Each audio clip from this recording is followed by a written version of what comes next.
दोस्तों stock market का नाम सुनते ही लोगों के माइंड में जुआ आता है और स्टॉक मार्केट जुआ है भी नहीं भी। और ऐसा मैं क्यों कह रहा हूँ वो आगे जाके आपको पता चलेगा। हम कुछ पॉइंट्स से जानने की कोशिश करेंगे कि स्टॉक मार्केट क्या होता है, स्टॉक मार्केट से पैसे कैसे कमाया जाता है और आप कैसे स्टॉक मार्केट से बहुत सारा पैसा कमा सकते हो। सो दोस्तों बिना टाइम वेस्ट किए पॉइंट नंबर 1 के ऊपर बात करते हैं।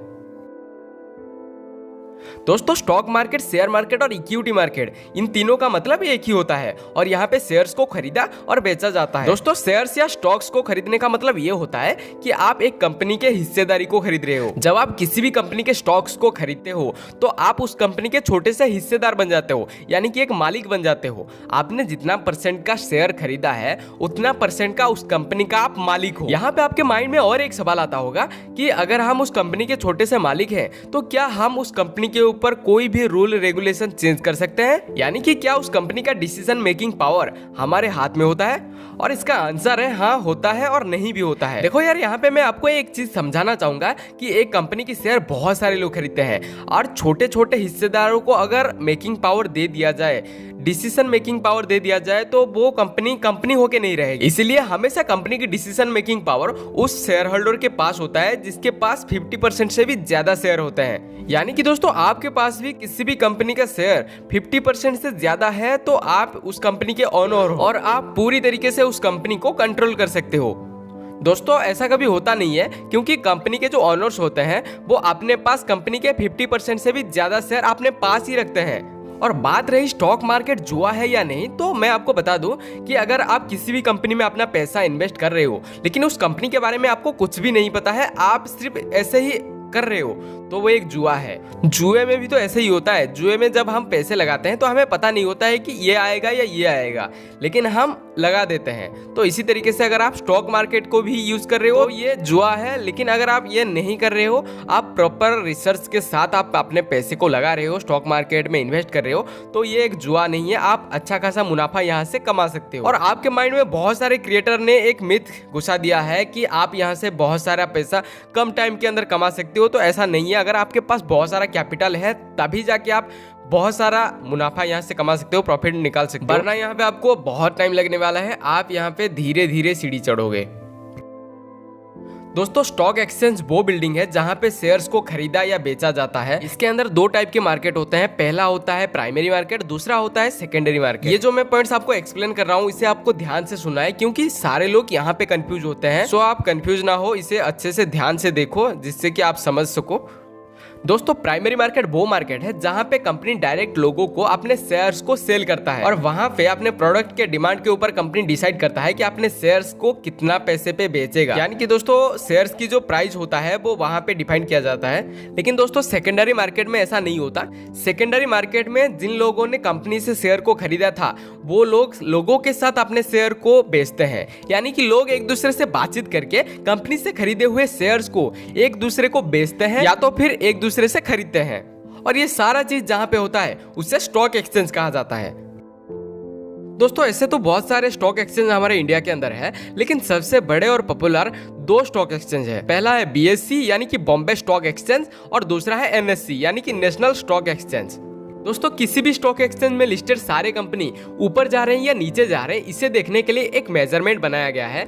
दो मेजरमेंट बनाए गए हैं। एक है सेंसेक्स, दूसरा है निफ्टी। दोस्तों सेंसेक्स का मतलब सेंसिटिविटी इंडेक्स होता है और सेंसेक्स में स्टॉक एक्सचेंज के टॉप 30 कंपनियां लिस्टेड होते हैं। ये सेंसेक्स टॉप 30 कंपनियों के ट्रेंड को दिखाता है कि अभी वो अप ट्रेंड में जा रहे हैं या डाउन ट्रेंड में जा रहे हैं, यानी कि स्टॉक एक्सचेंज के टॉप 30 कंपनी अभी कैसा परफॉर्म कर रहे हैं।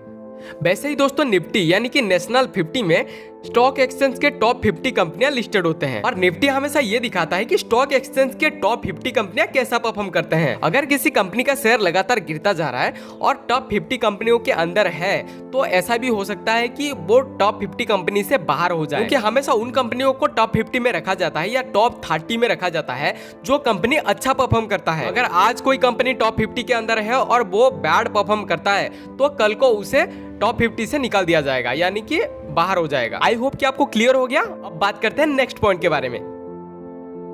दोस्तों जब कोई कंपनी अपने स्टॉक्स को पहली बार स्टॉक मार्केट में लिस्टेड कराने जाती है तो उससे आईपीओ यानी कि इनिशियल पब्लिक ऑफरिंग कहा जाता है। किसी भी कंपनी को स्टॉक मार्केट में ऐसे ही लिस्टेड नहीं किया जाता है। कंपनी को स्टॉक मार्केट में लिस्टेड कराने के लिए बहुत सारे प्रोसीजर से गुजरना पड़ता है।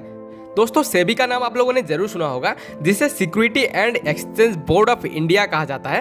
दोस्तों सेबी स्टॉक एक्सचेंज के ऊपर नजर रखने के साथ साथ ये देखता है कि हर कंपनी को अच्छे से लिस्टेड किया जा रहा है या नहीं, और किसी भी कंपनी को स्टॉक एक्सचेंज में लिस्टेड करने से पहले सेबी के कुछ ऐसे रूल्स हैं जिन्हें फॉलो करना पड़ता है। जैसे कि अगर आप अपनी कंपनी को लिस्टेड करवाना चाहते हो तो आपके कंपनी को कम से कम 2 ऑडिटर ने चेक किए होना चाहिए और 50 से भी ज्यादा शेयर होल्डर आपके कंपनी में होने चाहिए। और मान लो कि आपका कंपनी लिस्टेड हो गया, स्टॉक मार्केट में लिस्टेड हो गया, लेकिन उसके बाद भी अगर मार्केट में आपके प्रोडक्ट का कोई डिमांड ही नहीं है तो सेबी आपके कंपनी को स्टॉक मार्केट से बाहर कर सकता है। यानी कि दोस्तों सेबी के होते हुए स्टॉक मार्केट में किसी भी तरीके का स्कैम नहीं हो सकता है। और सेबी स्टॉक मार्केट को सिक्योरिटी देने के साथ साथ सारे कंपनियों के ऊपर अच्छे से नजर रखता है। दोस्तों और एक चीज मैं आपको कहना चाहूंगा कि अगर आपने यहाँ तक वीडियो को देख लिया है तो मुझे पता है कि आपको वीडियो बहुत ही अच्छा लगा होगा, क्योंकि हम उतना ही सरल भाषा में आपको समझाने की कोशिश करते हैं। सो आपको सिर्फ इतना ही रिक्वेस्ट है कि आप वीडियो को लाइक करके चैनल को सब्सक्राइब कर दो, क्योंकि आप बाद में जो भी वीडियो आए उसे मिस ना करो।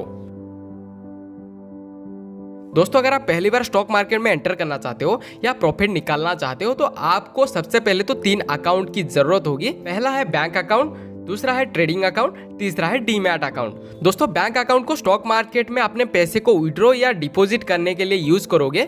दूसरा जो ट्रेडिंग अकाउंट है उससे आप ट्रेडिंग करने के लिए यूज करोगे। किसी भी शेयर को बेचना और खरीदने के लिए ट्रेडिंग अकाउंट को यूज किया जाता है। तीसरा होता है डीमैट अकाउंट, जिसको हम शेयर्स को होल्ड करके रखने के लिए यूज करते हैं। यानी कि दोस्तों जिस भी स्टॉक को हम स्टॉक मार्केट से खरीदते हैं वो हमारे डीमैट अकाउंट में हम होल्ड करके रखते हैं। अगर आप बिगनर हो, आपको स्टॉक मार्केट के ऊपर बिल्कुल भी नहीं पता, उसके बारे में बिल्कुल भी आप नहीं जानते हैं, तो आपको सबसे पहले मैं बता दूं कि आप इन तीनों अकाउंट को ओपन करवा लो। ये तीनों के तीनों अकाउंट आपको फ्री में ओपन हो जाएगा। यहाँ से आप ट्रेडिंग करवा सकते हो, विड्रॉ कर सकते हो, अपने शेयर्स को खरीद के अपने पास होल्ड करके रख सकते हो। अगर आप स्टॉक मार्केट को लेके सीरियस हो तो आपके माइंड में और एक सवाल आता होगा कि पहले जमाने में जब ऑनलाइन नहीं था, यानी कि स्टॉक मार्केट ऑनलाइन पे नहीं आया था, तो उस टाइम पे शेयर्स को कैसे खरीदा या बेचा जाता था, शेयर्स को कैसे होल्ड करके रखा जाता था? तो देखो यार, उस टाइम पे सब कुछ पेपर के ऊपर हो रहा था।